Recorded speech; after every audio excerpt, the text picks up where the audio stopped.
In today's video, I'm going to show you how to replace the background of your photos.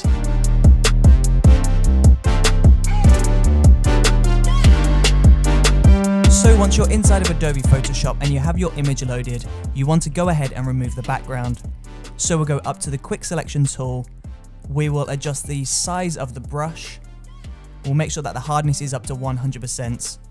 And then we're just going to go through and we're just going to draw around the person in the image. So that's me holding the camera in this example. It doesn't matter if you go over the edges a little bit, we can always erase this after. Just make sure that you capture every part of the subject. And then once you've captured that, you want to hold down Command C and Command V, and that's going to copy that layer. Now delete your background and insert your new background. Now adjust the scale and the position, and then you want to move this background underneath the image of your subject. Now, as you can see, the image of me is in black and white and my background is in full color. So I'm just going to select on the background, I'm going to go into hue/saturation. I'm just going to pull the saturation down to 0%, and that's just going to make sure that those two images match perfectly together.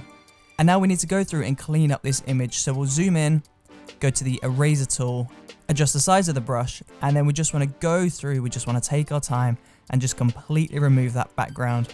Go through this, take your time, make sure you do this properly, make sure you do a really good job of this. Just remove all those official artifacts from your photo. And then once you've done that, clicking on the background layer, you want to go into Filter, Blur, Box Blur, and we're just going to add like a slight bokeh effect to this. So if we zoom out, you can see that there's some separation between the subject and the background.